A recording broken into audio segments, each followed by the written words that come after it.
Page ઉપર એની વિશેષ નોંધ પણ લેવામાં આવે છે। વિશેષ વાત એ પણ મૂકેલી છે કે જે વિવિધ સર્જનાત્મકતા ધરાવતા બાળકો છે, હમણાં પારેખ સાહેબે વાત કરી એમ કે જે બાળકોમાં સર્જન કરવાની ક્ષમતા છે એ બાળકો વ્હાટ ટુ લર્ન તેના બદલે કઈ રીતે શીખે છે, હાઉ ટુ લર્ન, તે બાબત વિશેષ બનશે। આગામી સમયની શિક્ષણ પ્રક્રિયામાં વિદ્યાર્થીનું ડેવલપમેન્ટ થઈ શકે એની અંદર નવી ટેકનોલોજીના ક્ષેત્રોમાં artificial intelligence, machine learning, smart board તેમજ શૈક્ષણિક સોફ્ટવેર દ્વારા વિદ્યાર્થી શું શીખે છે તેમાં પરિવર્તન નહીં, પણ કેવી રીતે શીખે છે, હાઉ ટુ લર્ન, એ બાબત પર પરિવર્તન આવશે। આના સંદર્ભમાં પ્રકરણ નંબર 4.25 જેની ચર્ચા કરકર સાહેબે જૂનાગઢ ડાયટના પ્રાચાર્યશ્રીએ ડિટેલમાં કરેલી, એની અંદર પણ એમ સૂચવવામાં આવ્યું છે કે વ્યવસાયોમાં ભારતના નેતૃત્વની ભૂમિકા માટે ગણિત અને ગાણિતિક કૌશલ્યો મહત્વપૂર્ણ બનશે, જેમાં આર્ટિફિશિયલ ઇન્ટેલિજન્સ, મશીન લર્નિંગ, માહિતી વિજ્ઞાનનો સમાવેશ થશે। એમાં એમ પણ સૂચવવામાં આવ્યું છે કે પૂર્વ પ્રાથમિક તબક્કાથી જ ગણિત અને ગાણિતિક કૌશલ્યો શીખવાની શરૂઆત કરવામાં આવશે। એટલે આ ગણિત અને ગાણિતિક કૌશલ્યને રાષ્ટ્રીય શિક્ષણ નીતિમાં શીખવવા પર વિશેષ ભાર આપવામાં આવ્યું છે। 23.3માં રાષ્ટ્ર કક્ષાએ રાષ્ટ્રીય શૈક્ષણિક તકનીકી forum, national educational technology forum, આપણે આ આખા ચેપ્ટરનું આ હાર્દ છે NETF, એની રચના કરવામાં આવશે। ટેકનોલોજી દ્વારા અધ્યયન, મૂલ્યાંકન, આયોજન અને વ્યવસ્થાપનને સુવ્યવસ્થિત બનાવવાની વાત પણ રાષ્ટ્રીય શિક્ષણ નીતિમાં મૂકવામાં આવી છે। NETFનો મુખ્ય ઉદ્દેશ લાભાર્થીઓ માટે તકનીકીનો જે શિક્ષણમાં સમાવેશ કરવામાં આવે ત્યારે વિદ્યાર્થી સુધી એ કન્ટેન્ટ સરળતાથી પહોંચે એ માટે આપણે કરવાના છીએ। NETFના કાર્યોની વાત કરું તો તકનીકી આધારિત બાબતોમાં કેન્દ્ર અને રાજ્ય સરકારને સલાહ અને માર્ગદર્શન આપશે। તકનીકી શિક્ષણમાં બૌદ્ધિક અને સંસ્થાકીય ક્ષમતાઓનું નિર્માણ કરશે। વણખેડાયેલા ક્ષેત્રોમાં વ્યૂહાત્મક બાબતોની કલ્પનાને પ્રોત્સાહન આપશે। અને છેલ્લી બાબત બહુ અગત્યની છે, રિસર્ચ અને ઇનોવેશન। આપણે સૌ જાણીએ છીએ કે ઘણા વર્ષોથી GCRT દ્વારા રિસર્ચના ક્ષેત્રમાં ખૂબ સુંદર કામ કરવામાં આવ્યું છે। નાસ છે, ગેપ છે, એટલે ગયા વર્ષે પણ આપણે વાંચન ક્ષમતા અને વાંચન અર્થગ્રહણ સંદર્ભે રિસર્ચ કર્યું, ETV સંદર્ભે પણ રિસર્ચ કરવામાં આવ્યું, અને એની સાથે સાથે છેલ્લા ઘણા વર્ષોથી એજ્યુકેશનલ ઇનોવેશન ફેર યોજાય છે, જેની ચર્ચા આવી પટેલ સાહેબે આપની વચ્ચે ડિટેલમાં મૂકેલી હતી, અને ઘણા ઇનોવેટિવ ટીચર્સ છે એ પોતાની કૃતિ આ ઇનોવેશન ફેરમાં મૂકે છે। 23.4ની અંદર NETF જે રિસર્ચર મિત્રો છે એ સહેલાઈથી પોતાની માહિતીનું વિશ્લેષણ કરી શકે એ માટે આધુનિક સ્ત્રોત પૂરા પાડશે। આ ઉપરાંત NETF નેશનલ અને ઇન્ટરનેશનલ કક્ષાએ શૈક્ષણિક તકનીકીના સંશોધકો, વ્યવસાયિકો અને ઉપયોગકર્તા માટે ક્ષેત્રીય અને રાષ્ટ્રીય પરિસંવાદ તેમજ વર્કશોપનું આયોજન કરશે। જે તકનીકી ક્ષેત્રના મુખ્ય હેતુઓ છે એની અંદર અધ્યયન અધ્યાપન પ્રક્રિયામાં સુધારો, એટલે ટીચિંગ લર્નિંગ પ્રોસેસની વાત કરેલી છે। મૂલ્યાંકનમાં સુધારો, મૂલ્યાંકન સંદર્ભે પણ હરેશભાઈ ચૌધરીએ સાહેબે ખૂબ સુંદર વાત કરેલી। અને ત્રીજી બાબત આપણા માટે અગત્યની છે કે શિક્ષકની વ્યવસાયિક સજ્જતાને વિકસાવવામાં પણ ટેકનોલોજીનો ઉપયોગ કરવામાં આવશે। આ ઉપરાંત શિક્ષણની પહોંચમાં વધારો કરો, એટલે જ્યાં સુધી આપણે શિક્ષણ પહોંચાડી શક્યા નથી ટેકનોલોજીના માધ્યમથી ત્યાં સુધી શિક્ષણ પહોંચાડવાની વાત પણ રાષ્ટ્રીય શિક્ષણ નીતિમાં મૂકવામાં આવી છે. વિદ્યાર્થીના પ્રવેશ, હાજરી અને મૂલ્યાંકન સંદર્ભે સુવ્યવસ્થિત આયોજન અને વ્યવસ્થાપનની વાત પણ મૂકેલી છે. મિત્રો, મારે એક વાત અહીંયા એ કરવી છે કે શિક્ષણ વિભાગ દ્વારા સરસ મજાની આ વ્યવસ્થા હાલ આપણી શાળાઓમાં છે.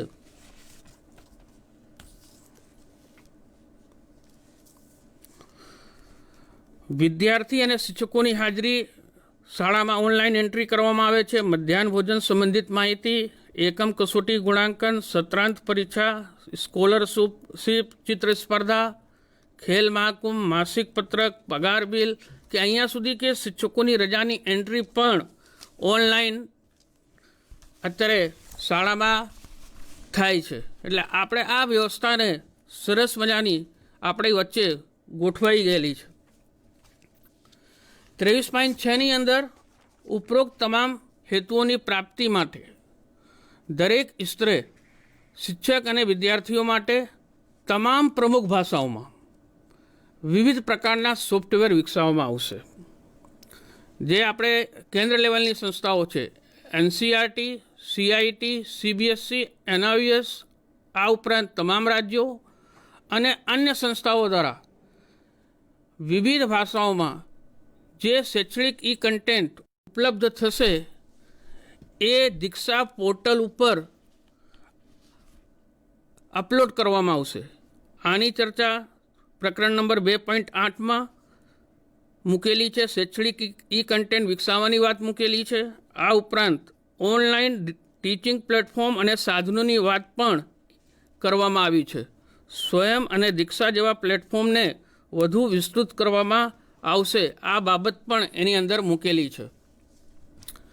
ઈ કન્ટેન્ટ દ્વારા શિક્ષકોની વ્યવસાયિક સજ્જતા વધે એ માટે દીક્ષા અને સ્વયં પ્લેટફોર્મ શિક્ષકોને મદદરૂપ બનશે. CITને વધારે સશક્ત બનાવવાની વાત પણ આની અંદર મૂકવામાં આવ્યું છે. શાળાઓમાં ઈ સાધન સામગ્રી ઉપલબ્ધ કરાવી અને જ્યારે શાળાઓમાં ઈ સાધન સામગ્રી ઉપલબ્ધ કરાવવામાં આવશે ત્યારે એ ઈ સાધન સામગ્રીથી શાળાના શિક્ષકો, આચાર્યો અને આપણે બધાએ પણ એ ઈ સાધન સામગ્રીથી પરિચિત થવું પડશે. આ ઉપરાંત જે દીક્ષા અને સ્વયં જેવા પ્લેટફોર્મનો ઉપયોગ કરે છે, જે ઉપયોગ કરતા છે, તેનું રેટિંગ લેવામાં આવશે.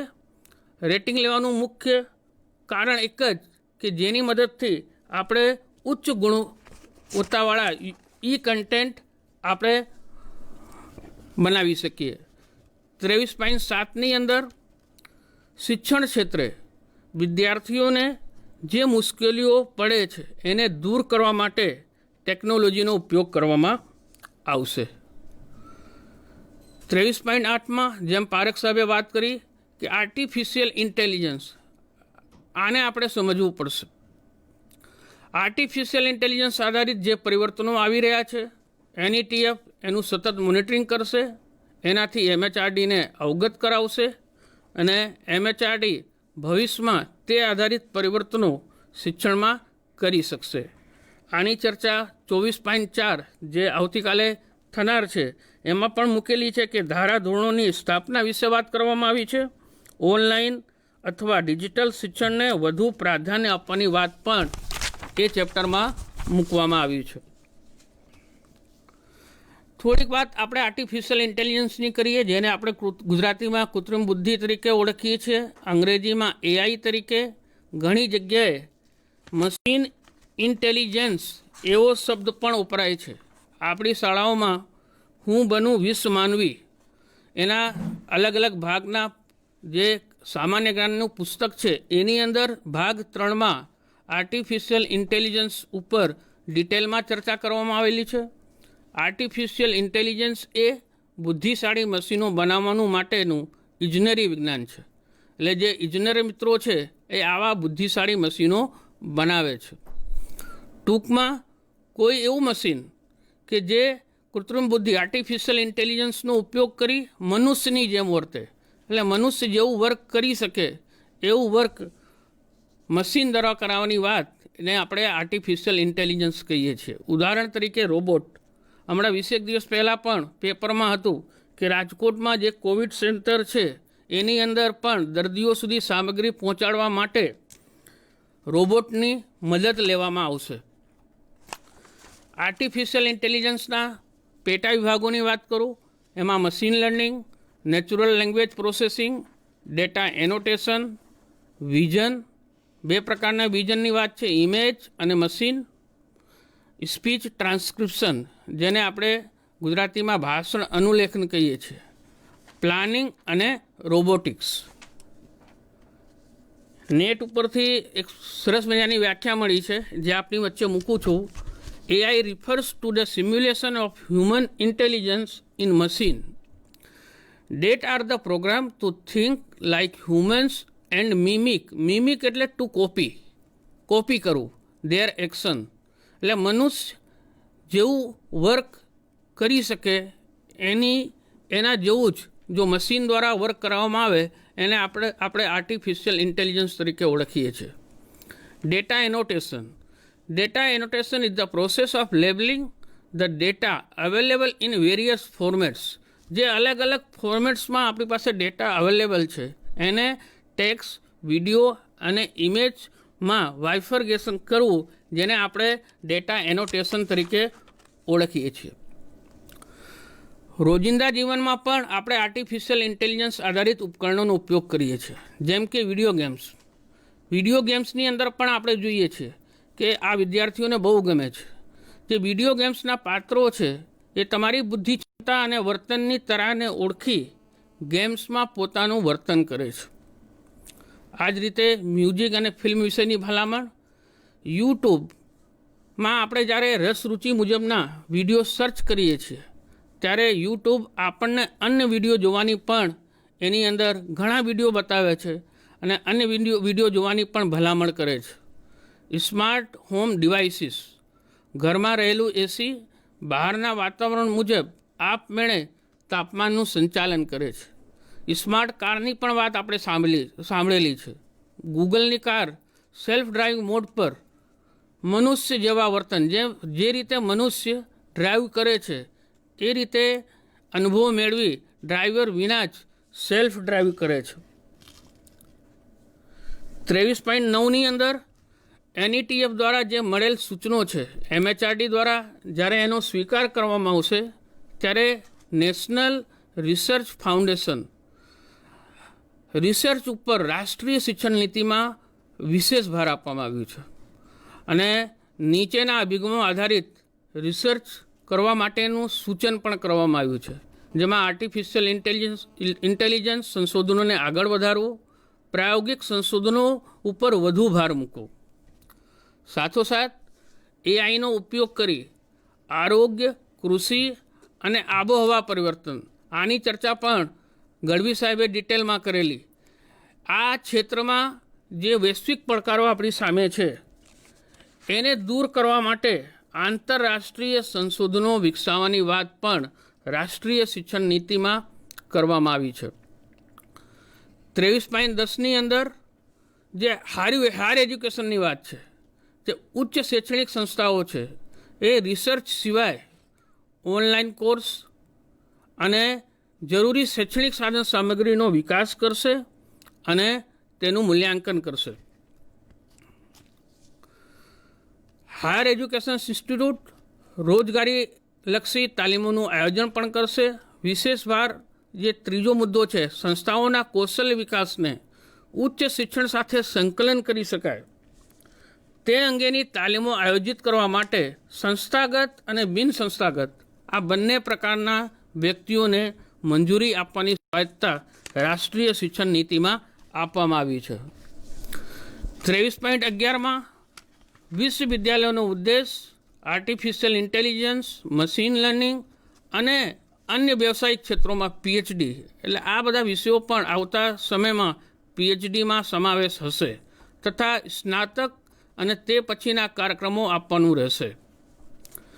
તે સ્વયં જેવા પોર્ટલનો ઉપયોગ કરી તે અંગેના પાઠ્યક્રમોનો વિકાસ અને પ્રસાર કરી શકશે.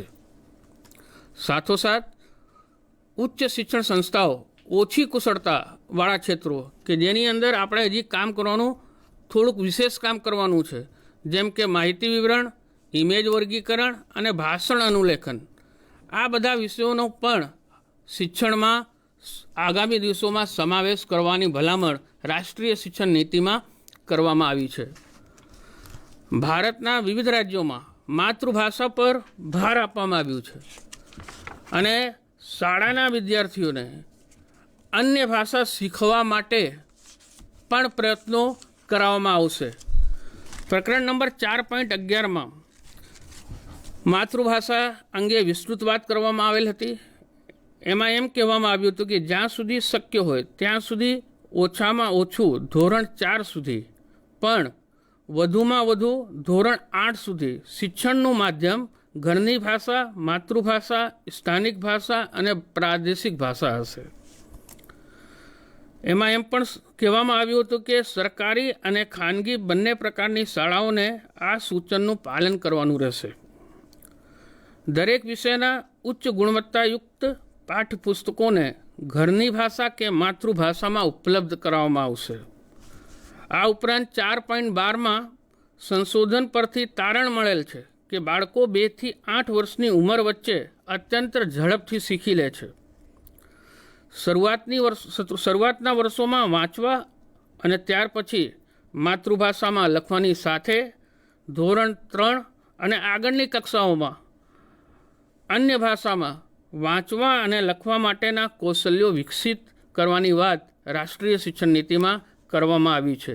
ત્રિભાષા સૂત્રને અપનાવવાની વાત પણ રાષ્ટ્રીય શિક્ષણ નીતિમાં મૂકવામાં આવેલી છે. 4.20માં બહુ સુંદર વાત મૂકેલી છે કે જે વિદ્યાર્થીઓને બીજી ભાષાઓ અને સંસ્કૃતિ વિશે જાણવું છે તેમણે ભારતીય ભાષાઓ અને ઉચ્ચ ગુણવત્તાયુક્ત શિક્ષણ પૂરું પાડવા કોરિયન, જાપાનીઝ, થાઈ, ફ્રેન્ચ, સ્પેનિશ, રશિયન જેવી વિદેશી ભાષાઓ શીખવાનો વિકલ્પ માધ્યમિક શાળા સ્તરે આપવામાં આવશે.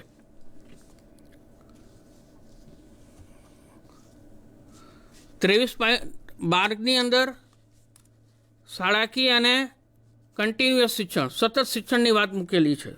ટેકનોલોજીની જે અસરો છે એની મદદથી સામાન્ય લોકોની જાગૃતતા વધશે અને સંબંધિત બાબતોના નિકાલ અંગે આપણે ધ્યાન આપી શકીશું.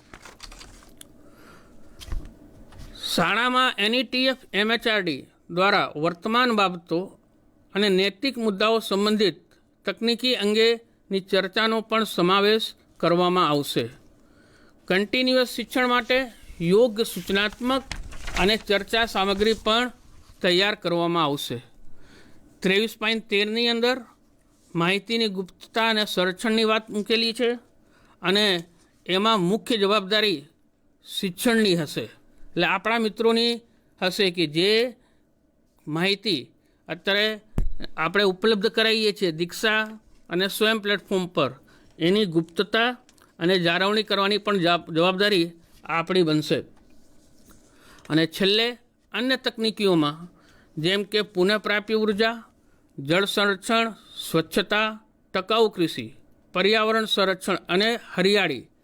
આપણે ઘણી શાળાઓમાં જઈએ છીએ, ડાયટમાં જઈએ તો સરસ મજાના વૃક્ષો હોય અને જઈએ તો આપણું મન પ્રફુલ્લિત થઈ જાય અને એને વધુ પ્રાથમિકતા આપવાની વાત રાષ્ટ્રીય શિક્ષણ નીતિમાં મૂકવામાં આવી છે. આની સુસંગત બાબત ચેપ્ટર નંબર 20.3માં વ્યવસાયિક શિક્ષણમાં કરવામાં આવેલ હતી, જેમાં કૃષિ શિક્ષણ અને તેની સાથે જોડાયેલ વિષયોને પુનર્જીવિત કરવાની વાત હતી. તકનીકી શિક્ષણ દ્વારા કૃષિ ઉત્પાદકતાને વધારવાની વાત પણ રાષ્ટ્રીય શિક્ષણ નીતિમાં મૂકવામાં આવી છે. 20.5માં આરોગ્ય શિક્ષણ પર વધુ ભાર આપવામાં આવ્યું છે. આ સાથોસાથ વિદ્યાર્થીઓને આયુર્વેદ, યોગ, નેચરોપેથી, હોમિયોપેથી વગેરે અંગેની સમજ આપવાની વાત પણ રાષ્ટ્રીય શિક્ષણ નીતિમાં મૂકવામાં આવેલી છે. પ્રકરણ નંબર 21.10ની અંદર પ્રૌઢ શિક્ષણ કેન્દ્રને વધુ વિકસિત કરવાની વાત મૂકેલી છે અને એની અંદર ગુણવત્તાયુક્ત તકનીકી આધારિત વિકલ્પ, એટલે અહીંયા ટેકનોલોજીની વાત કરેલી છે, કે જેવા કે એપ, ઓનલાઈન કોર્સ, ઉપગ્રહ આધારિત ટીવી ચેનલો, ઓનલાઈન પુસ્તકો અને આઈસીટીથી સુસજ્જ પુસ્તકાલય હશે. મિત્રો, આ ચેપ્ટર આના પછીનું જે ચેપ્ટર છે પ્રકરણ નંબર 24 એની સાથે સીધું કનેક્ટેડ છે. ચેપ્ટર નંબર 24ની અંદર ટેકનોલોજીના ઉપયોગની ડિટેલમાં ચર્ચા કરવામાં આવી છે, જેની રજૂઆત આવતીકાલે શેખ સાહેબ આપની વચ્ચે મૂકવાના છે. આ સંદર્ભે પ્રકરણ નંબર 23માં મૂકેલી તમામ બાબતો મેં આપની સામે મૂકી છે. Thank you. Thank you Dineshbhai. Dineshbhai આપણને રાષ્ટ્રીય શિક્ષણ નીતિમાં ટેકનોલોજીના ઉપયોગ સંદર્ભે અને તેના સમન્વય સંદર્ભે આપણને વાત કરી છે.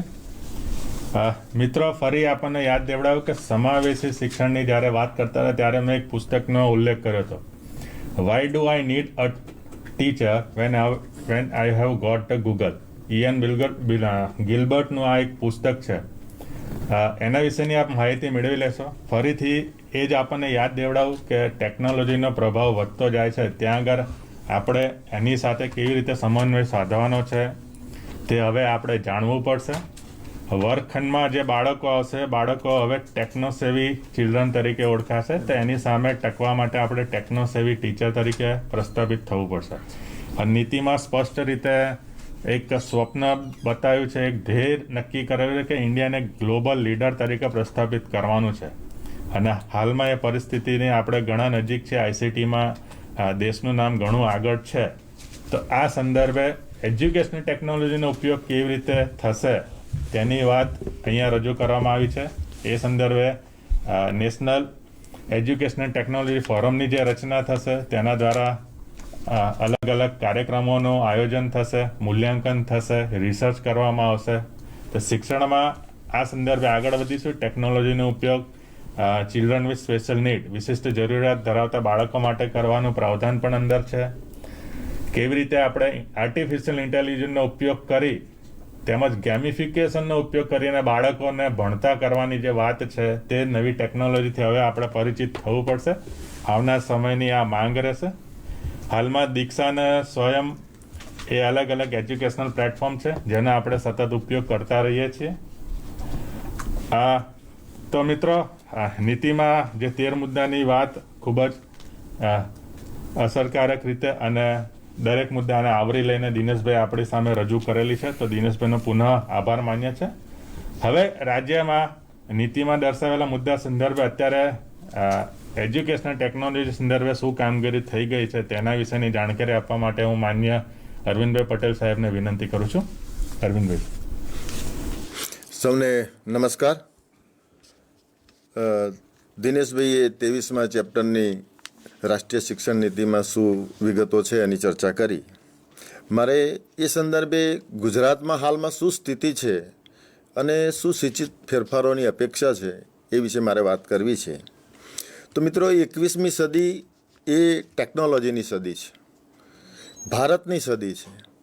આ ભારતને વિશ્વગુરુ બનવા તરફ દોરી જવા માટે આ રાષ્ટ્રીય શિક્ષણ નીતિ ખૂબ મહત્ત્વનો ભાગ ભજવવાની છે. આપણે વિદ્યાર્થીઓની શૈક્ષણિક ગુણવત્તાનું સર્વવ્યાપીકરણ સરળતાથી, અસરકારકતાથી અને ઝડપથી જો કરવા માગતા હોય તો આપણે શિક્ષણમાં ટેકનોલોજીને મહત્તમમાં મહત્તમ રીતે અમલમાં લાવવી પડશે. ટેકનોલોજી માટે જરૂરી છે ડેટા. આજે એમ કહી શકાય કે જેની પાસે સૌથી વધુ ડેટા છે અથવા વેરાયટી ઓફ ડેટા છે એ સૌથી મોટો પાવરફુલ છે. કારણ કે data is a power, data is a fuel. અને આનાથી આપણા ભારતના ડિજિટલ ઇન્ડિયા અભિયાનને વેગ મળશે, બળ મળશે અને આપણું જે સ્વાવલંબનની વાત છે એને વધુ બળ મળશે. અત્યારે ગુજરાતમાં કમાન્ડ એન્ડ કંટ્રોલ સેન્ટર કાર્યરત છે અને સમગ્ર રાજ્યમાંથી આપણે વિદ્યાર્થીઓના DISE number, wise outcome learning એના આધારિત ડેટા આપણે મેળવેલા છે. હવે આપણે આજે આપણી પાસે પ્રાપ્ત ડેટા છે એ પ્રાપ્ત ડેટાનું માઇક્રો એનાલિસિસ કરીને વિદ્યાર્થીઓના નિદાન અને ઉપચારાત્મક કાર્યમાં આ ડેટાનો ઉપયોગ કરવો પડશે અને એના માટે માર્ગદર્શન અને તાલીમનું કાર્ય પણ કરવું પડશે. શિક્ષણની વિવિધ પ્રક્રિયાઓ અને અધ્યયન નિપજ એની અંદર ટેકનોલોજીનો વધુને વધુ ઉપયોગ કરવો પડશે અને આ સંદર્ભે આપણે વિવિધ સ્તરે માર્ગદર્શન, તાલીમ અને પ્રોત્સાહન પૂરું પાડવું પડશે.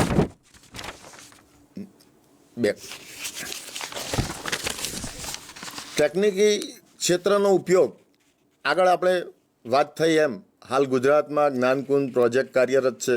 Smart school, smart class, virtual classroom, e content, Diksha portal, આ રીતે વિવિધ ઓફલાઈન અને ઓનલાઈન વિવિધ ટેકનોલોજીનો આપણે ત્યાં ઉપયોગ કરવામાં આવી રહેલો છે.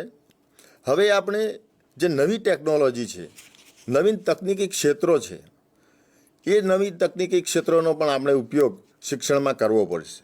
જેમ કે AI, artificial intelligence. Artificial intelligence એ હ્યુમન ઇન્ટેલિજન્સનો ઉપયોગ કરી અને મશીન લર્નિંગ અને ડીપ લર્નિંગમાં એને કન્વર્ટ કરે છે. અને આપણે વિદ્યાર્થીઓને વ્યક્તિગત શિક્ષણ આપવું હોય, એની એફિશિયન્સી પ્રમાણે શિક્ષણ આપવું હોય તો આ એઆઈ ટેકનોલોજી ખૂબ મહત્ત્વનો ભાગ ભજવે છે. મશીન લર્નિંગ એ પણ એઆઈનો જ એક ભાગ છે. એ ડેટા દ્વારા પોતે ઇમ્પ્રૂવ થાય છે અને આપણને વિદ્યાર્થીઓની વ્યક્તિગત માર્ગદર્શનમાં વિવિધ ટેકનોલોજીમાં મદદ કરે છે. બ્લોકચેઇન એ one type of digital locker છે. ડેટાને, ઇન્ફોર્મેશનને બ્લોકના સ્વરૂપમાં કન્વર્ટ કરે છે અને આ ઇન્ફોર્મેશનને આપણે જ્યારે જરૂર પડે છે ત્યારે આપણને પરત એ સ્વરૂપમાં આપતો હોય છે. ડેટા માઇનિંગ, આપણે જે પ્રમાણેની આપણી જરૂરિયાત છે એ પ્રમાણેના ડેટા આપણે શોધવા પડશે, એ પ્રમાણેના ડેટા કલેક્ટ કરવા પડશે. દિનેશભાઈ આગળ વાત કરીએ એમ smart board, hand computing device અને એડેપ્ટિવ કોમ્પ્યુટર ટેસ્ટિંગનો આપણે શિક્ષણમાં વધુને વધુ ઉપયોગ કરવો પડશે અને એનો વ્યાપ પણ વધારવો પડશે. વિવિધ સોફ્ટવેરો દ્વારા વિદ્યાર્થીઓ શું શીખે છે એના બદલે કેવી રીતે શીખે છે એમાં પરિવર્તન કરવામાં આવશે. ને immersive learning and virtual reality. મિત્રો, કદાચ તમે જંગલ બુક કે અવતાર મૂવી જોઈએ છે. આપણે ક્લાસરૂમમાં એક જ જગ્યાએ બેસીને વિદ્યાર્થીને દૂરના સ્થળનો રોમાંચક અનુભવ અને એની સાથે સાથે શિક્ષણ પૂરું પાડવું હોય તો આ વર્ચ્યુઅલ રિયાલિટી ટેકનિક ખૂબ જ ઉપયોગી છે. ફોર એક્ઝામ્પલ, ઇતિહાસમાં આપણે તાજમહેલની વાત કરવી હોય તો વિદ્યાર્થીને તાજમહેલની બિલકુલ નજીક ઊભો રહીને આબેહૂબ તાજમહેલને માણી શકે એવા રોમાંચક અનુભવ સાથે આપણે એને તાજમહેલ વિશે શીખવી શકીએ. જોગ્રાફીની વાત લઈએ તો એમાં આંદામાન નિકોબારના જંગલની વાત કરવી હોય અથવા તો સરદાર સરોવર ડેમની વાત કરવી હોય તો વિદ્યાર્થી સરદાર સરોવર ડેમની બિલકુલ પાસે ઊભો છે એવા રોમાંચ સાથે એને માણી શકે છે અને એના વિશે જાણી શકે છે. એ રીતે બાયોલોજીમાં આપણે શરીરના ઇન્ટરનલ પાર્ટ્સ, આપણું શરીર રોગો સામે કઈ રીતે રક્ષણ કરે છે અને શરીરના અંદરના ભાગો જેમ કે પાચન તંત્ર, શ્વસન તંત્ર, રુધિરાભિસરણ તંત્ર એ કઈ રીતે કામ કરે છે એ 3D અને 7D ટેકનોલોજીના માધ્યમથી આબેહૂબ રીતે આપણે વિદ્યાર્થીને બતાવી શકીએ છીએ અને શીખવી શકીએ છીએ. પાચન તંત્રમાં ખોરાક એન્ટર કઈ રીતે થાય છે, ક્યાં ક્યાં એ મૂવ થાય છે અને એમાંથી પોષક તત્વોનું કઈ રીતે શોષણ થાય છે એ આપણે સારી રીતે શીખવી શકીએ છીએ.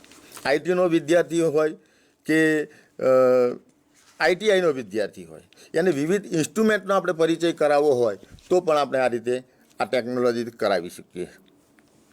ગેમિફિકેશન ઓફ લર્નિંગ, આપણે ત્યાં એક કોન્સેપ્ટ હતો કે activity based learning, joyful and enjoyable learning. તો આ ગેમિફિકેશન ઓફ લર્નિંગમાં આપણે શૈક્ષણિક ગેમો ડેવલપ કરવી પડશે અને વિદ્યાર્થી રમતા રમતા ક્રિયા દ્વારા, પ્રવૃત્તિ દ્વારા એને ખબર પણ ન પડે અને એ શીખી જાય. આપણે ત્યાં આ વાત મૂકેલી છે. પ્રજ્ઞા અભિગમમાં તમે જોશો તો સપ્તરંગી પ્રવૃત્તિઓ, આપણા દરેક યુનિટની પાછળ સંદર્ભમાં વિવિધ પ્રવૃત્તિઓ, ક્રિયાઓ, રમતો આપેલી છે. એ આ જ કોન્સેપ્ટના બેઝ ઉપર આપેલી છે જેથી કરીને વિદ્યાર્થીનો જોયફુલ એન્ડ એન્જોયેબલ લર્નિંગનો આપણો કોન્સેપ્ટ ક્લિયર થાય. સોશિયલ એન્ડ ઇમોશનલ લર્નિંગ, આપણે જાણીએ છીએ કે આજે આઈક્યુની સાથે સાથે ઇક્યુની ખૂબ જરૂરિયાત છે, સંવેદનશીલતાની જરૂરિયાત છે. ત્યારે વિદ્યાર્થીઓમાં મૂલ્યોનું આરોપણ કરવું હોય, લાગણીઓ, ભાવનાઓ, એની સંવેદનાઓ, એના વર્તન વ્યવહારને, એના વલણને જો આપણે જોવું હશે અને માપવું હશે તો આ ટેકનોલોજી ખૂબ જ ઉપયોગી છે. આપણે એસસીમાં વ્યક્તિત્વ વિકાસાત્મક મૂલ્યાંકન કે જેમાં 40 જેટલી પ્રવૃત્તિઓ કરાવવાની છે. સ્વાભાવિક છે કે એક પ્રવૃત્તિ ચાલતી હોય ત્યારે શિક્ષક બધા વિદ્યાર્થીઓનું સાફ ઓબ્ઝર્વેશન ન કરી શકે. એની ખેલદિલી, એની પ્રમાણિકતા, એની નિયમિતતા, એની નિયતિ, વિદ્યાર્થીઓ સાથેનો સહયોગ, આ જે બધી વાતો છે એનું મૂલ્યાંકન પણ કરી શકાય. વિદ્યાર્થીમાં હકારાત્મક લીડરશિપ, પોઝિટિવ એનો એટીટ્યૂડ, આ સોશિયલ ઇમોશનલ લર્નિંગ ટેકનોલોજીથી આપણે એનું મૂલ્યાંકન પણ કરી શકીએ છીએ અને એનું નિદાન અને ઉપચાર કાર્ય પણ કરી શકીએ છીએ. સેફ્ટી એન્ડ સિક્યોરિટી આપણે જોઈએ છીએ આ જે સેફ લર્નિંગ એન્વાયરમેન્ટની જરૂર છે ત્યારે આપણી પાસે જે ડેટા છે એ ડેટા જેને આપવા છે અને જરૂર પૂરતા આપીએ, એ ડેટાનો સેફલી યુઝ થાય, રિસ્પોન્સિબિલિટી સાથે ડેટા આપીએ. કારણ કે ઘણીવાર cyber bullying, cyber crime, data hacking, data મિસયુઝની વાતો બનતી હોય છે. તો સાથે સાથે શાળા, એનું ઇન્ફ્રાસ્ટ્રક્ચર, એના શિક્ષકો, એના વિદ્યાર્થીઓ, આ તમામ બાબતોમાં સેફ્ટીની જરૂર હોય છે. ત્યારે આપણે એવા મલ્ટી મોનિટરિંગ સોફ્ટવેર પણ વિકસાવવા પડશે કે જેથી કરીને વિદ્યાર્થીઓની સેફ્ટી અને સિક્યોરિટી પણ જળવાઈ રહે. કોમ્પિટન્સી બેઝડ લર્નિંગ, યોગ્યતા આધારિત શિક્ષણ. વિદ્યાર્થીની યોગ્યતા અનુસાર, એની ગતિ અનુસાર એને અસરકારક પરિણામો આપતી કોઈ એક સારી શિક્ષણ પદ્ધતિ હોય તો આ કોમ્પિટન્સી બેઝડ લર્નિંગ પદ્ધતિ છે કે જેથી કરીને આપણે વિદ્યાર્થીને એની અનુકૂળતાએ, એની ગતિ અનુસાર આપણે શીખવી શકીએ છીએ. ઓગમેન્ટ reality and simulation, AR technology. વિદ્યાર્થીઓને એન્કરેજ કરવા માટે રિયલ લાઈફ એન્વાયરમેન્ટ એન્ડ સિનારીઓ, વાસ્તવિક ચિત્રો રજૂ કરવા માટે 3D ટેકનોલોજીના માધ્યમથી વિદ્યાર્થીને રોમાંચ સાથે આપણે શીખવવું હોય તો આ AR ટેકનોલોજીનો આપણે ઉપયોગ કરી શકીએ છીએ. ઓટોમેશન આ એક એવી ટેકનોલોજી છે કે જે આયોજન, મેનેજમેન્ટ, ઓટોમેટિક મટીરિયલ પ્રોવાઈડ કરવું હોય, ઓનલાઈન લર્નિંગની વાત હોય, ટ્યુટોરિયલ હોય, ઓનલાઈન એસાઇનમેન્ટની વાત હોય, વિદ્યાર્થીને એકવાર લેક્ચર આપ્યા પછી એને લગતું સીધું મટીરિયલ પ્રોવાઈડ કરવું હોય, એના ટેસ્ટ ઓટો જનરેટ કરવા હોય, વિદ્યાર્થીના ટેસ્ટનું ઓટો પરિણામ જનરેટ કરવું હોય, એ માટે વિવિધ સ્તરના બાળકો માટે આ ટેકનોલોજી ખૂબ જ અગત્યની છે અને ખૂબ ઉપયોગી છે. એડેપ્ટિવ લર્નિંગ આ એક એવી ટેકનોલોજી છે કે જે વિવિધ સ્તરના વિદ્યાર્થીઓ માટે ખૂબ ઉપયોગી છે. આપણે જોઈએ છીએ કે આપણે ત્યાં વિવિધ પ્રકારના મેન્ટલી અને ફિઝિકલ ચેલેન્જ બાળકો છે, ડિસ્લેક્સિયાવાળા બાળકો છે, દિવ્યાંગ વિદ્યાર્થીઓ પણ છે. ત્યારે વિદ્યાર્થીઓની જુદા જુદા પ્રકારની સ્થિતિ છે ત્યારે તેમના રસ, રુચિ, જરૂરિયાત, એની એબિલિટી, એની લર્નિંગ હેબિટ, આ બધી બાબતો જાણીને વિદ્યાર્થીની અનુકૂળતા પ્રમાણેનું જો શિક્ષણ આપવું હોય તો આપણે એડેપ્ટિવ લર્નિંગ ટેકનોલોજીનો ઉપયોગ કરી શકીએ. વાઈફાઈ ટેકનોલોજી, લાઈફાઈ ટેકનોલોજી આ પણ એક અત્યંત નવીન ટેકનોલોજી છે. એનો ઉપયોગ કરીને પણ આપણે શિક્ષણમાં એનું ગુણવત્તા સરળતાથી લાવવા માટે ઉપયોગ કરી શકીએ. નેક્સ્ટ,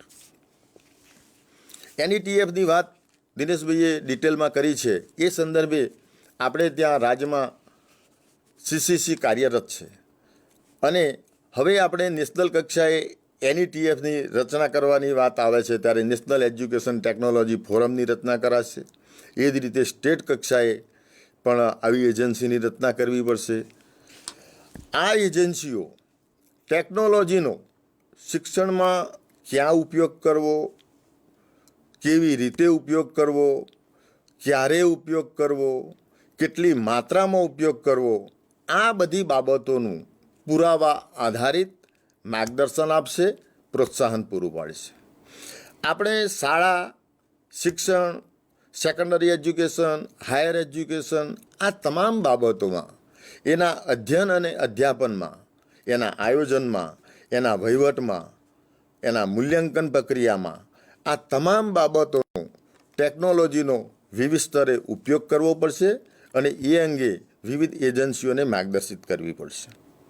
વિવિધ ટેકનોલોજી એના ઉપકરણો, એના સોફ્ટવેર, એની એપ્લિકેશન, આ બાબતે પણ આપણે માહિતી પ્રદાન કરવી પડશે. ટેકનોલોજીના માધ્યમથી જરૂરી શૈક્ષણિક પુરાવાઓ એકત્ર કરવા પડશે, એને એનાલાઇઝ કરવા પડશે. ત્યારબાદ આ જરૂરી માહિતીનું ઇનપુટ કરવામાં એ આપણને મદદરૂપ બનશે. હાલ આપણે ત્યાં રાજ્યમાં ઇનોવેશન ફેર યોજાઈ રહ્યા છે, સાયન્સ ફેર યોજાય છે, ઇન્સ્પાયર એવોર્ડ યોજાઈ રહ્યા છે, તો સાથે સાથે આઈસીટી મેળાઓનું પણ આયોજન કરવામાં આવે છે. હવે આપણે આ બાબતને એક સ્વતંત્ર ફોરમ તરીકે વિવિધ ટેકનોસેવી મિત્રો અને ઇનોવેટર્સને આમંત્રી અને એમના જ્ઞાન, અનુભવ અને આવડતનો ઉપયોગ કરીને એક અલગ જ ટેકનોસેવી ગ્રુપનું આપણે નિર્માણ કરવું પડશે. શિક્ષણમાં રોજબરોજ બદલાતી નવી ટેકનોલોજીમાં થતા નિત નવા સંશોધનો, આ બધી બાબતોનું આપણે શિક્ષણ સાથે સંકળાયેલી તમામ એજન્સીઓને સતત વાકેફ રાખવા પડશે. નેશનલ કક્ષાએ, સ્ટેટ કક્ષાએ, ડિસ્ટ્રિક્ટ કક્ષાએ તેમજ પ્રાદેશિક કક્ષાએ આ માટે વિવિધ સંમેલનો અને ગોષ્ઠીઓનું આયોજન કરવું પડશે. આપણે શૈક્ષણિક અને બિન શૈક્ષણિક આવી જે કંઈ ટેકનોસેવી સંસ્થાઓ છે, જે કંઈ ટેકનોસેવી મિત્રો છે, એ બધી સંસ્થાઓની સહભાગિતા ઊભી કરવી પડશે. નેક્સ્ટ આગળ આપણે વાત કરી કે ડેટા ઇઝ પાવર. ડેટા અને ટેકનોલોજીનો ઉપયોગ આપણે શિક્ષણમાં હાલ આપણે જોઈએ તો આપણે ત્યાં ઓનલાઈન હાજરી પૂરવામાં આવે છે, મધ્યાહન ભોજનના ડેટા ઓનલાઈન થાય છે, તમામ કસોટીઓના ગુણની ઓનલાઈન એન્ટ્રી થાય છે, તેમજ આધાર ડાયસ એના દ્વારા ડેટા કલેક્શન કરવામાં આવે છે અને એનું એનાલિસિસ કરી અને એનો ઉપયોગ પણ કરવામાં આવી રહ્યો છે. તો GSQC દ્વારા આપણે શાળાઓનું એક્રેડિટેશન અને ગ્રેડિંગની પ્રક્રિયા થઈ રહી છે. તેમજ આપણે ત્યાં વિવિધ પ્રકારના ઓનલાઈન કોર્સ, ઓનલાઈન ટ્રેનિંગ અને VC દ્વારા વિવિધ પ્રકારનું માર્ગદર્શન પણ પ્રોવાઈડ કરવામાં આવી રહ્યું છે. આપણી પાસે જોઈએ તો જિલ્લા કક્ષાએ અને રાજકક્ષાએ આપણી P&M બ્રાન્ચ અને MIS એની પાસે વિવિધ પ્રકારના ડેટા અત્યારે ઉપલબ્ધ છે. તો આપણે અગાઉ મિશન વિદ્યા, પ્રજ્ઞા નિદાન કસોટી, નેશનલ એચિવમેન્ટ સર્વે, ગુજરાત એચિવમેન્ટ સર્વે અથવા GSLES આના દ્વારા આપણે અનેક પ્રકારના ડેટાનું કલેક્શન કર્યું છે, એનું એનાલિસિસ કર્યું છે અને એનું નિદાન અને ઉપચારમાં ક્યાં આપણે કેવી રીતે ઉપયોગ કરી શકીએ એના માટેનું આયોજન પણ આપણે ત્યાં થયું છે. આ માટે હવે આપણે ડેટા માઇનિંગ એટલે કે આપણે જેવા પ્રકારના ડેટાની જરૂર છે એવા પ્રકારના ડેટાની શોધ કરવી પડશે, ડેટા આઇડેન્ટિફિકેશન કરવું પડશે, ડેટા કલેક્શન, ડેટા સ્ટોરેજ અને આપણે સ્ટોરેજ કરેલા રો ડેટામાંથી ડેટા સેટ કઈ રીતે બનાવવા, ડેટાનું એનાલાઇઝેશન કઈ રીતે કરવું, ડેટા પ્રોસેસિંગ કરવું, ડેટા વેરિફિકેશન કરવું અને વેરિફિકેશન કરીને જે ડુપ્લિકેટ ડેટા છે એને કઈ રીતે દૂર કરી શકીએ એના માટે પણ આપણે વિચારવું પડશે. તો સાથે સાથે data analysis, data interpretation, data use અને ડેટા મોડિફિકેશનની એક આખી અલગ સિસ્ટમ પણ ડેવલપ કરવી પડશે. ડેટાની સેફટી જળવાય એ માટે વિવિધ સ્તરે ડેટાને જ્યારે આપણે ટ્રાન્સફર કરીએ છીએ ત્યારે ડેટા સેફટીની એક અલગ સિસ્ટમ પણ ડેવલપ કરવી પડશે. આપણે વિવિધ સ્તરે ડેટા સ્ટોર ઊભા કરવા પડશે, ડેટા લેક કે ડેટા હાઉસ પણ ઊભા કરવા પડશે. તો સેન્ટ્રલ ડેટા રિપોઝિટરી અથવા તો ડેટા વેરહાઉસ કે જેમાં વેરાયટી ઓફ ડેટા હોય અને એનો જ્યાં જરૂર પડે ત્યાં એનો એ રીતે ઉપયોગ થાય. તો સાથે સાથે ડેટા કન્ઝમ્પશન અંગે પણ આપણે વિચારવું પડશે. નીચે આપણે જે ચાર્ટ આપ્યો છે એમાં ડેટામાંથી AIનું નિર્માણ કઈ રીતે થાય છે, ડેટામાંથી નોલેજમાં કઈ રીતે કન્વર્ટ થાય છે. તો પહેલાં ડેટા કલેક્શન થાય, ડેટાનું સ્ટોરેજ થાય, ડેટા પ્રોસેસિંગ થાય, ડેટા વિઝ્યુલાઇઝ થાય અને એમાંથી મશીન લર્નિંગ નિર્માણ થાય, ડીપ લર્નિંગ યાની કે AIનું નિર્માણ, આર્ટિફિશિયલ ઇન્ટેલિજન્સનું નિર્માણ થાય અને આ રીતે ડીપ કન્જક્શન થઈને આપણે નોલેજમાં અથવા ટેકનોલોજીમાં ડેવલપ થતું હોય છે. નેક્સ્ટ કન્ટેન્ટની વાત આપણે કરીએ તો આપણે ત્યાં GIET અને બાયસેક જેવા સ્ટુડિયો કાર્યરત છે. દીક્ષા અને સ્વયં પ્લેટફોર્મ પણ કાર્યરત છે આપણે ત્યાં વિવિધ પ્રકારનું ક્વોલિટેટિવ ઈ કન્ટેન્ટ તૈયાર છે. તો સાથે સાથે ધોરણ 6 થી 8ના તમામ પાઠ્યપુસ્તકો આપણે QR કોડ આધારિત તૈયાર કરેલા છે. આપણે ગ્રોવર ઉપર વિવિધ પ્રકારનું ક્વોલિટેટિવ ઈ કન્ટેન્ટ ઉપલબ્ધ છે. આપણે ત્યાં NIOS કાર્યરત છે. તો હવે આપણે એમાં તમામ પ્રાદેશિક ભાષાઓમાં તમામ રાજ્યોમાં તેમજ આપણી સંસ્થાઓ જેવી કે GCRT, GIT, GSEB, NIOS આવી જે સંસ્થાઓ છે એના દ્વારા આપણા અધ્યયન અધ્યાપનમાં ઉપયોગી એવું અદ્યતન ઈ કન્ટેન્ટ હજુ વધુ ડેવલપ કરવું પડશે, એનો વ્યાપ વધારવો પડશે, એને વિકસાવવું પડશે, તેમજ એને વિવિધ પ્લેટફોર્મ પર આપણે અપલોડ પણ કરવું પડશે. આપણું CIT અને દીક્ષાને મજબૂત કરવા પડશે. તો આપણી આ સામગ્રી જે તૈયાર કરનારાઓ છે એ વપરાશ કરનારને ધ્યાનમાં રાખીને, એને અનુકૂળતાને ધ્યાનમાં રાખીને, એની ઉપયોગિતાને ધ્યાનમાં રાખીને એવી ગુણાત્મક સામગ્રી તૈયાર કરે અને એને રેટિંગ પણ આપવામાં આવે. અને આ તૈયાર થયેલી સામગ્રી તમામ સરળતાથી એનો ઉપયોગ કરી શકે એ માટેની આપણે એક સિસ્ટમ પણ ડેવલપ કરવી પડશે. તો સાથે સાથે આપણે સોફ્ટવેર લેબ અને ઈ કન્ટેન્ટ રિસોર્સ સેન્ટર, ICTના તમામ પ્રકારના ઉપકરણો ઉપલબ્ધ હોય એવા આપણે ICT હબ વિવિધ સ્તરે ઊભા કરવા પડશે કે જેમાં સોફ્ટવેર પણ અવેલેબલ હોય, ઈ કન્ટેન્ટ પણ હોય અને ICTના ઉપકરણો પણ હોય. તો સાથે સાથે આ જે ICTના ઉપકરણો છે એ આપણે શાળાના શિક્ષકોને એની જરૂરિયાત મુજબ અવેલેબલ કરાવવા પડશે. એ સોફ્ટવેર, એ ઉપકરણ સરળતાથી, અસરકારકતાથી એ એના શિક્ષણમાં, અધ્યયન અધ્યાપનમાં કઈ રીતે ઉપયોગ કરી શકે એ માટે આપણે શિક્ષકોને અથવા વિવિધ શિક્ષણની એજન્સીઓને, એ પછી શિક્ષક હોય, શાળાનો આચાર્ય હોય, વાલી હોય અથવા તો એનો ઇન્સ્પેક્ટર હોય, તમામને આના ઉપયોગ માટે એનું સરળતાથી માર્ગદર્શન, તાલીમ અને પ્રોત્સાહનની પણ આપણે જોગવાઈ કરવી પડશે. આપણે ત્યાંના અંતરિયાળ વિસ્તારો અથવા આપણા દિવ્યાંગ વિદ્યાર્થીઓ, પોકેટ એરિયા અને આપણી ત્યાંની સ્થાનિક બોલી, સ્થાનિક ભાષા, એના માટે પણ એક વિશિષ્ટ પ્રકારનું ઈ કન્ટેન્ટ આપણે ડેવલપ કરવું પડશે. એ આપણા દિવ્યાંગ વિદ્યાર્થીઓની વાત હોય કે અંતરિયાળી વિસ્તારની સ્પેશિયલ બોલીની વાતો હોય. આપણે ત્યાં એનું ઘણું કામ થયેલું છે. ધારો કે દાહોદ, કચ્છ, ભુજમાં, રાજપીપળામાં આનું મટીરિયલ તૈયાર થયું છે. આવા જે પોકેટ એરિયા છે ત્યાં એની બોલી માટેનું ઈ કન્ટેન્ટ મટીરિયલ તૈયાર કરવું પડશે, એના સોફ્ટવેર તૈયાર કરવા પડશે અને આ જે લોકો તૈયાર કરી રહ્યા છે એને સારું ક્વોલિટેટિવ ઈ કન્ટેન્ટ તૈયાર કરે એના માટે આપણે એને મોટિવેટ કરવા પડશે, પ્રોત્સાહિત કરવા પડશે. નેક્સ્ટ મિત્રો, આપણે જાણીએ છીએ કે ટેકનોલોજી સતત પરિવર્તનશીલ છે. આપણી શાળાઓમાં tablet, computer lab, smart class, virtual classroom તો છે જ. હજુ આપણે શિક્ષણના વિવિધ સ્તરે આ વિવિધ પ્રકારની ટેકનોલોજીનો અસરકારક ઉપયોગ કરવો પડશે, એનો વ્યાપ વધારવો પડશે. તો સાથે સાથે ઉપકરણો પણ આપણે ઉપલબ્ધ કરાવવા પડશે અને એની તાલીમ, માર્ગદર્શન અને પ્રોત્સાહનની કામગીરી કરવી પડશે.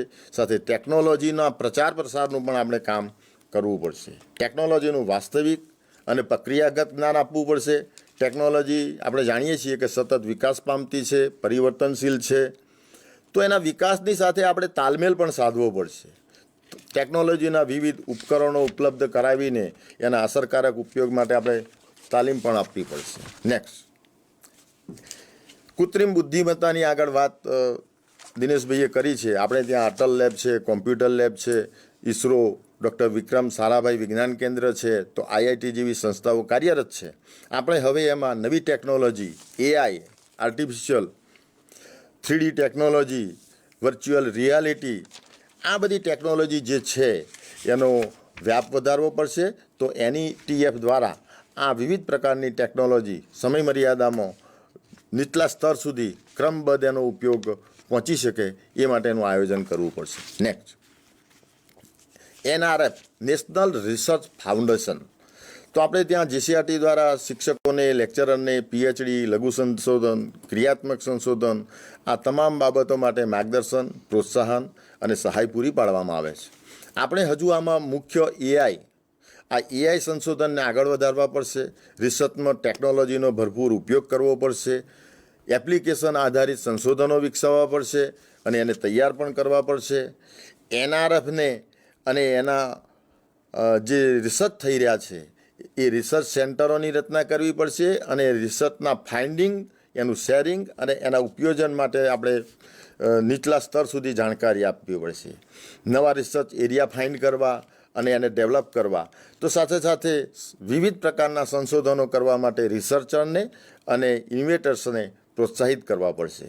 વિવિધ નેશનલ કક્ષાના, ઇન્ટરનેશનલ કક્ષાના જે રિસર્ચ થયેલા છે એના જે ફાઇન્ડિંગ છે, રિસર્ચને લગતું જે મટીરિયલ્સ છે અથવા એને લગતી જે ટેકનોલોજી છે કે જે સોફ્ટવેર છે, એપ્લિકેશન છે, એ સરળતાથી બધાને ઉપલબ્ધ થાય એ માટેની જોગવાઈ કરવી પડશે. વિવિધ કક્ષાએ રિસર્ચ લેબ પણ આપણે ઊભી કરી શકીએ આ માટે.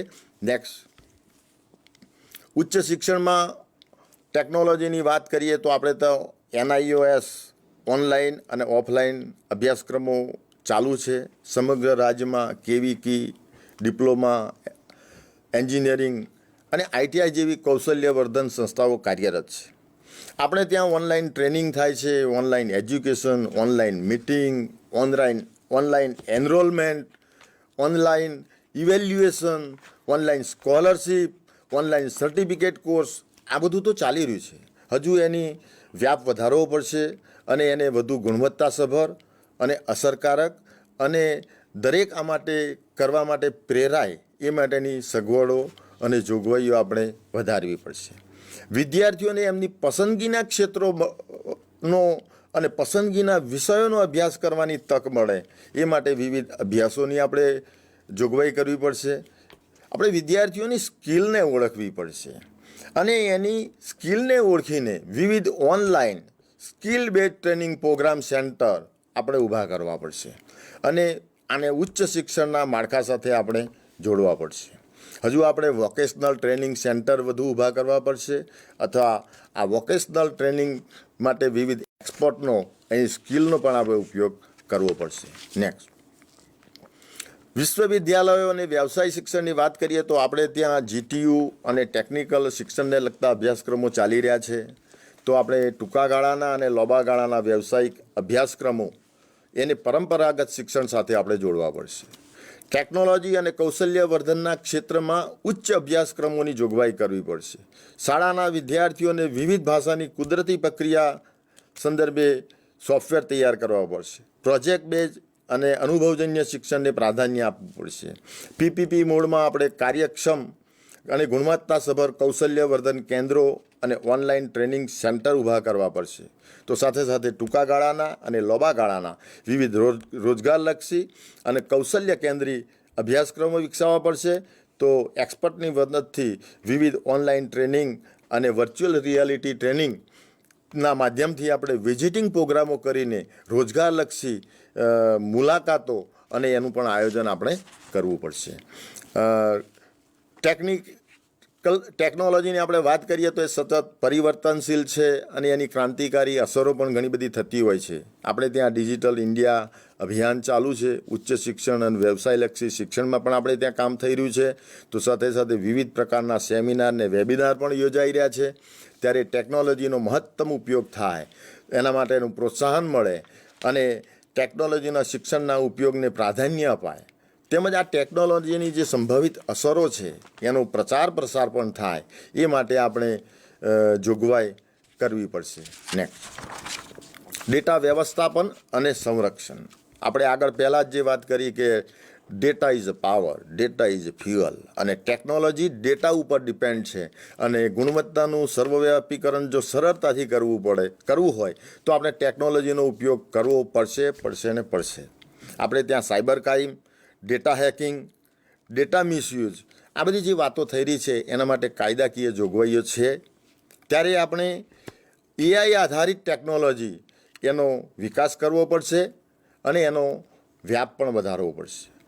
જુદા જુદા ક્ષેત્રોમાં શિક્ષણની જુદી જુદી એજન્સીઓ મારફતે શિક્ષણના જુદા જુદા સ્તરે ડેટાનું વ્યવસ્થાપન કરવું પડશે, એઆઈ ટેકનોલોજીનો ઉપયોગ વધારવો પડશે, તો સાથે સાથે એની ગોપનીયતા, ડેટા સંવર્ધન, ડેટા સંરક્ષણ અને ડેટાનું જ્યારે આપણે હસ્તાંતર કરીએ છીએ, બીજી જગ્યાએ ડેટા ટ્રાન્સફર કરીએ છીએ, ત્યારે એના માટેના કાયદાઓ, એના પ્રોટોકોલ અને માપદંડોની પણ આપણે જોગવાઈ કરવી પડશે. આપણે જ્યારે સેફ લર્નિંગ એન્વાયરમેન્ટની વાતો કરતા હોઈએ ત્યારે cyber bullying, cyber crime, data hacking, data misuse, યુઝરના ડેટાને અને એની એક્ટિવિટીને ટ્રેક કરીને એનો જે દુરુપયોગ થઈ રહ્યો છે, ત્યારે આ ન થાય એ માટે આપણે શું કાળજી રાખવી, એના માટે શું પહેલેથી આપણે એમાં પ્રોટોકોલ મૂકીએ, એ માટે મલ્ટી મોનિટરિંગ સિસ્ટમ પણ આપણે ડેવલપ કરવી પડશે, એના સોફ્ટવેર પણ વધારવા પડશે. કારણ કે આપણે ત્યાં ફિઝિકલ ચેલેન્જ અથવા મેન્ટલી ચેલેન્જ જે બાળકો છે, અથવા તો દિવ્યાંગ બાળકો છે, અથવા તો કોઈ પણ વ્યક્તિની પ્રાઇવેટ ઇન્ફોર્મેશન હોય, કેટલીક સિક્યોર ઇન્ફોર્મેશન હોય, કેટલાક સેન્સિટિવ ડેટા હોય, એની ગુપ્તતા, એની ગોપનીયતા અને એની વિશ્વસનીયતા જાળવવી એ ખૂબ જરૂરી છે. આ માટે એની જાગૃતિ પણ લાવવી પડશે, એની કાયદાકીય જોગવાઈ પણ કરવી પડશે અને આ ક્ષેત્રમાં આપણે ડેટા સેફલી કલેક્ટ કરવા, ડેટાનો સેફલી યુઝ થાય એ માટેના આગળ આપણે પ્રયત્નો કરીશું. મારી વાતને અહીંયા પૂરી કરું એના પહેલાં મિત્રો એક વાત જણાવું કે આ એઆઈની જે વાત છે, શાળા કક્ષાએ આપણે ક્યાં ઉપયોગ કરી શકીએ, એ સ્ટુડન્ટ ટીચિંગની વાત હોય, સ્ટુડન્ટ સપોર્ટિંગની વાત હોય, ટીચર સપોર્ટિંગની વાત હોય કે સિસ્ટમ સપોર્ટિંગની વાત હોય, તો આર્ટિફિશિયલ ઇન્ટેલિજન્સ કે જે વિદ્યાર્થીઓને સ્વયં સંચાલિત પ્રશ્નોનું નિર્માણ કરી શકાય, તાર્કિક શક્તિ આધારિત શિક્ષણ આપી શકાય, વિદ્યાર્થીઓના પ્રશ્નની આખી બેંક આપી શકાય કે જેથી કરીને એ ઓટો ટેસ્ટ જનરેટ થાય, એનું ઇવેલ્યુએશન થાય, એનું પરિણામ જનરેટ થાય, એનું નિદાન ને ઉપચાર કાર્ય થાય. તો સાથે સાથે સંવાદને આધારિત શિક્ષણ પણ આપણે આપી શકીએ, એક કરતાં વધારે ભાષાઓનું શિક્ષણ પણ આપણે આ રીતે કરી શકીએ. જ્યારે ટીચરને સહયોગપૂર્ણ શિક્ષક એનું સતત મૂલ્યાંકન પણ કરી શકે, સહપાઠી શિક્ષણ પણ મેળવી શકે, અભ્યાસક્રમની ભલામણ માટે પણ આનો ઉપયોગ કરી શકીએ. આ એઆઈનો ઉપયોગ ટીચર માટે કૃત્રિમ શિક્ષક હાજર નથી અને એનું જે કામ થાય છે એ કૃત્રિમ બુદ્ધિમત્તાની જે ભાઈએ વાત કરી એમાં પણ ઉપયોગ થઈ શકે. CWSN બાળકો માટે ખૂબ જ ઉપયોગી આ એઆઈ ટેકનોલોજી આપણને મદદરૂપ થાય છે. તો સંસાધનોની ફાળવણી, ઉપકરણોની ફાળવણી વખતે આપણી પાસે ડેટા હોય, ડેટા માઇનિંગ કરેલું હોય, તો જેની જે જરૂરિયાત છે એ મુજબ આપણે સંસાધનો ફાળવી શકીએ. કઠિન બિંદુઓનું સરળીકરણની વાત હોય, ડિફિકલ્ટ લર્નરને ઓળખવા અને એનું નિદાન ઉપચારની વાત જે છે એ આપણે આ એઆઈની મદદથી કરી શકીએ.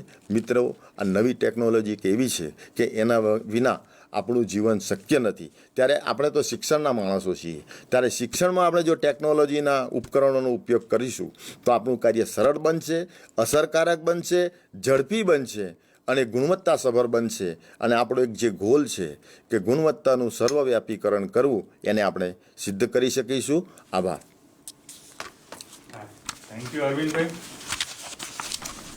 સાહેબે આપણને રાજ્યમાં ટેકનોલોજીનો ઉપયોગ કેવી રીતે થઈ રહ્યો છે, ખાસ કરીને લર્નિંગમાં, assessment, enrolment, specially need children માટે, એડમિનિસ્ટ્રેશનમાં, કોમ્યુનિકેશનમાં, તો આ તમામ સ્તરે એજ્યુકેશનલ ટેકનોલોજી અને હવે આવનારી એઆઈ ટેકનોલોજીનો ઉપયોગ કેવી રીતે થવાનો છે અથવા કરી શકાશે તેની આપણને વિસ્તૃત માહિતી આપી. આ માહિતી બદલ સાહેબનો ખૂબ ખૂબ આભાર.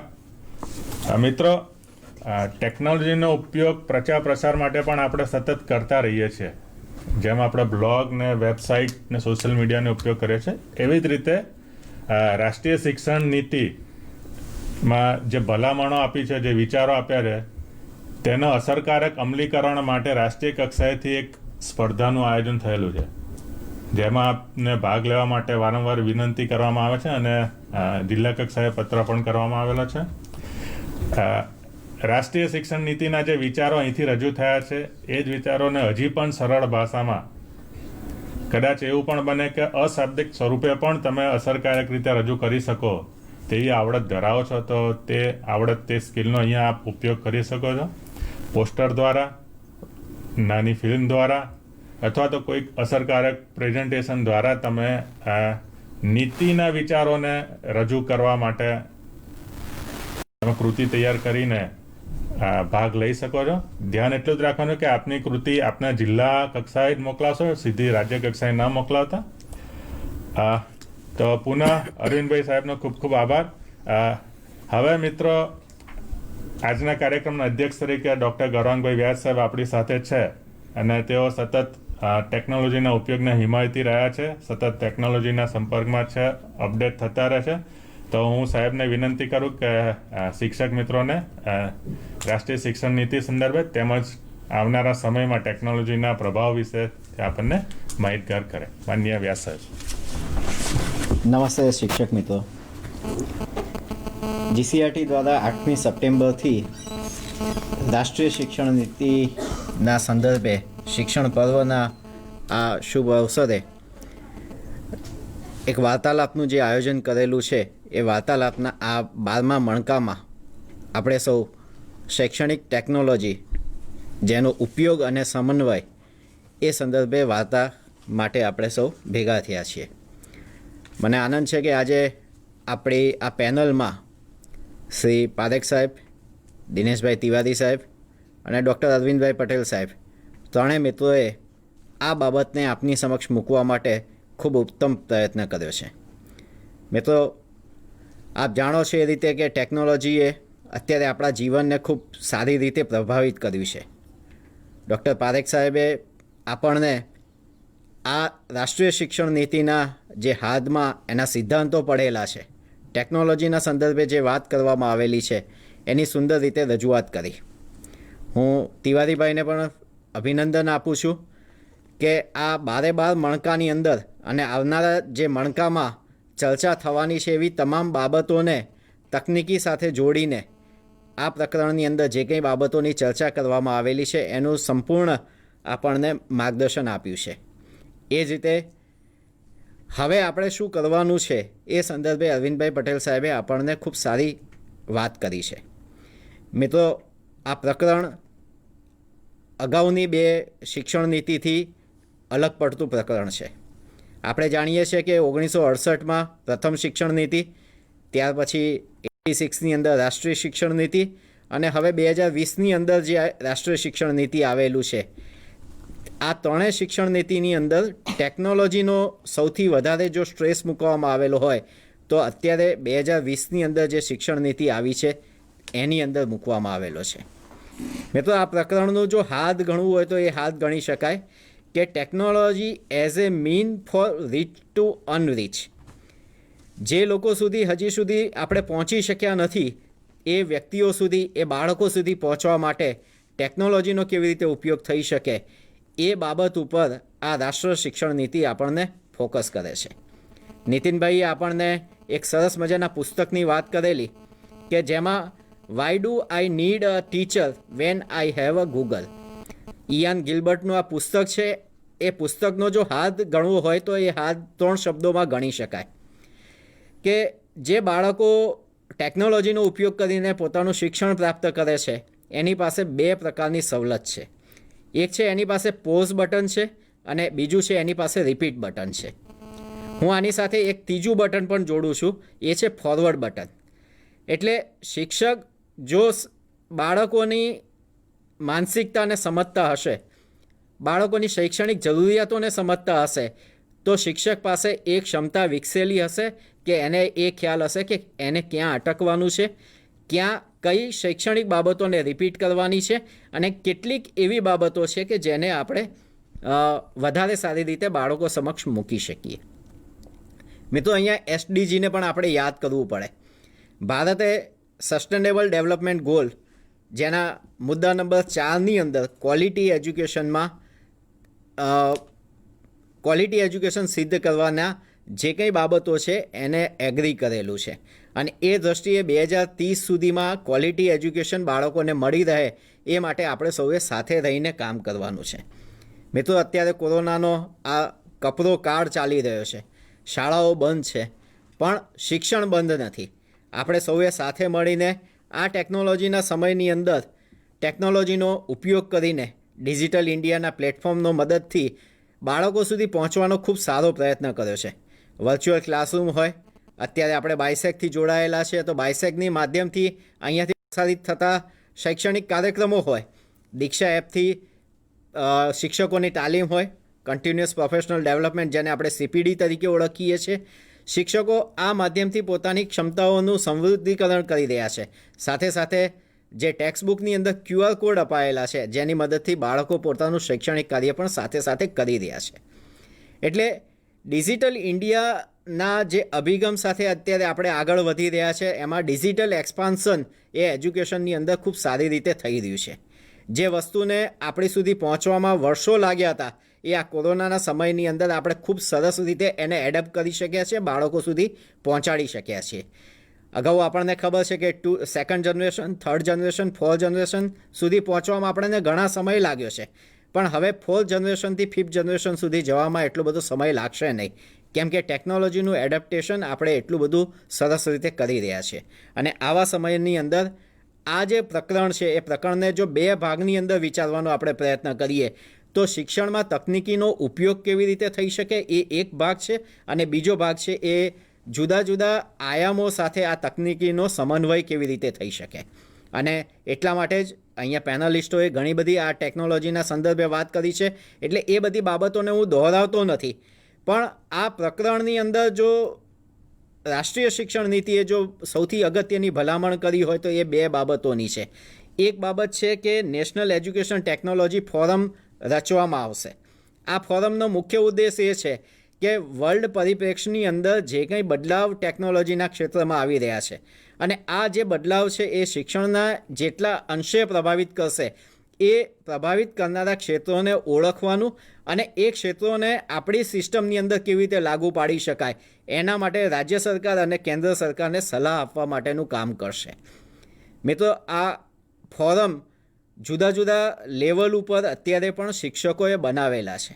આપણે ત્યાં ટેકનોલોજીનો ઉપયોગથી ઘણું બધું સારું કામ થઈ રહ્યું છે. ઘણા બધા YouTube ચેનલ્સ આપણા સ્ટેટની અંદર ચાલી રહ્યા છે. દીક્ષા પ્લેટફોર્મની અંદર ડાયરેક્ટ કન્ટેન્ટની અંદર આપણું સ્ટેટ એ બાકીના સ્ટેટ કરતાં પણ ઘણું અગ્રેસર છે. તો આ દિશાની અંદર હજી વધારે સારી રીતે આપણે કામ કરવા માટે આપણે પ્રયત્ન કરીશું અને એ પ્રયત્ન આપણે સફળતાપૂર્વક કરીશું એનો મને આશા છે. મિત્રો, બીજી એક અગત્યની વાત જે પારેખ સાહેબના વક્તવ્યની અંદર પણ હતી, જેમાં આ પ્રકરણના સંદર્ભે કહેવામાં આવેલું હતું કે અત્યાર સુધી આપણે વોટ ટુ લર્ન ઉપર ફોકસ કરતા હતા, એટલે કે આપણે શું શીખવું એના પર ધ્યાન આપતા હતા. હવે ટેકનોલોજી એટલી બધી એડવાન્સ થઈ ગયેલી છે કે બાળકો પાસે હવે વોટ ટુ લર્નનો પ્રશ્ન નથી, પણ હવે એ પ્રશ્ન છે હાઉ ટુ લર્ન. ટેકનોલોજીના માધ્યમથી એમની પાસે આવતું સાહિત્યનો એ કેવી રીતે ઉપયોગ કરી શકે એ હવે શિક્ષક તરીકે આપણે જોવાનું છે. શિક્ષક તરીકે ઓથેન્ટિક મટીરિયલ બાળકો પાસે જાય, બાળકોની એમની વય કક્ષા અનુસારનું મટીરિયલ જાય અને એ વય કક્ષા અનુસારનું મટીરિયલથી બાળકો પોતાનું લર્નિંગ આગળ ધપાવે એ ખૂબ અગત્યનું છે. એની સાથે સાથે બે બાબતો પણ માન્ય પારેખ સાહેબે આપણી સમક્ષ મૂકેલી, એ છે લર્ન ટુ રીડ અને રીડ ટુ લર્ન. આ પણ ખૂબ અગત્યનું છે, કેમ કે રીડિંગ હેબિટ્સ પણ એટલી જ જરૂરી છે. જ્યારે આપણે આર્ટિફિશિયલ ઇન્ટેલિજન્સની વાત કરીએ છીએ, ઓગમેન્ટ રિયાલિટીની વાત કરીએ છીએ, ત્યારે બાળકો વર્ચ્યુઅલ રિયાલિટીની અંદર ખોવાઈ ન જાય એ જોવાનું કામ પણ આપણે શિક્ષક તરીકે કરવાનું છે. આમાં ઘણી બધી બાબતોની ચર્ચા અગાઉ કરેલી છે, પણ આપણી પાસે સમયનો અભાવ છે એટલે હું બહુ ડિટેલમાં જતો નથી. પણ સાથે સાથે 3D અને 7D એ બંને બાબતોને ધ્યાનમાં રાખીને પણ આપણે શિક્ષણ કાર્ય કરવું જોઈએ. તો અહીંયા હું મારી વાત ટૂંકાવું છું. અહીંયા પેનલિસ્ટ તરીકે ત્રણેય મિત્રોએ આપણને ખૂબ સુંદર વાત કરેલી છે, એ વાતને હું અનુમોદન આપું છું અને GCRTને આ તક આપવા બદલ હું આભાર માનું છું. સૌ મિત્રોનો ખૂબ ખૂબ આભાર. હા, થેન્ક યુ વ્યાસ સાહેબ. વ્યાસ સાહેબ ખૂબ સરસ રીતે ટૂંકમાં ટેકનોલોજીનો પ્રભાવ કેવો છે તેના વિશે વાત કરી. ખાસ તો નીતિની વાત કે નીતિનો મુખ્ય ઉદ્દેશ છે રીચ ટુ અનરીચ સુધી જવા માટે, અને તેમાં ટેકનોલોજી ખૂબ જ આપણને ઉપયોગી થઈ શકશે તે દર્શાવેલું છે. અને આશા રાખીએ કે આ ટેકનોલોજીના ઉપયોગથી આપણે નીતિમાં દર્શાવેલા જે ધ્યેય છે, જે ઓબ્જેક્ટિવ છે તેને આપણે સિદ્ધ કરીશું. તો આજના આ સેશનમાં ટેકનોલોજીનો ઉપયોગ અને સમન્વયમાં ઉપસ્થિત માન્ય અધ્યક્ષ તરીકે ઉપસ્થિત માન્ય વ્યાસ સાહેબનો ખૂબ ખૂબ આભાર માન્ય. સાથે જ આપણને નીતિ વિશે જણાવનાર દિનેશભાઈનો આભાર માનીએ છીએ. ત્યારબાદ નીતિ સંદર્ભે જે દર્શાવેલું છે ભલામણો અને તેમાં રાજ્યમાં થયેલી ગતિવિધિઓથી પરિચિત કરાવવા અરવિંદભાઈ પટેલનો આભાર માનીએ છીએ. અને ઓવરઓલ જેમણે કાર્યક્રમની શરૂઆત કરી અને આપણને ટેકનોલોજી શું છે અને કેવી રીતે આપણે તેને બાયપોલર પ્રોસેસમાં ઇન્વોલ્વ કરવાની છે તે સમજાવનાર માન્ય પારેખ સાહેબનો પણ અહીંયા અમે આભાર માનીએ છીએ. અને દર્શના મેડમ આપની સાથે સતત ઉપસ્થિત રહ્યા અને આપને ઉપસ્થિત રહીને પણ માર્ગદર્શિત કરતા રહ્યા છે એટલા માટે પણ આપનો ખૂબ ખૂબ આભાર માનીએ છીએ. તો પુનઃ આપ સૌનો અને પેનલમાં ઉપસ્થિત તમામ તજજ્ઞ મિત્રોનો આભાર માનીએ છીએ. નમસ્કાર.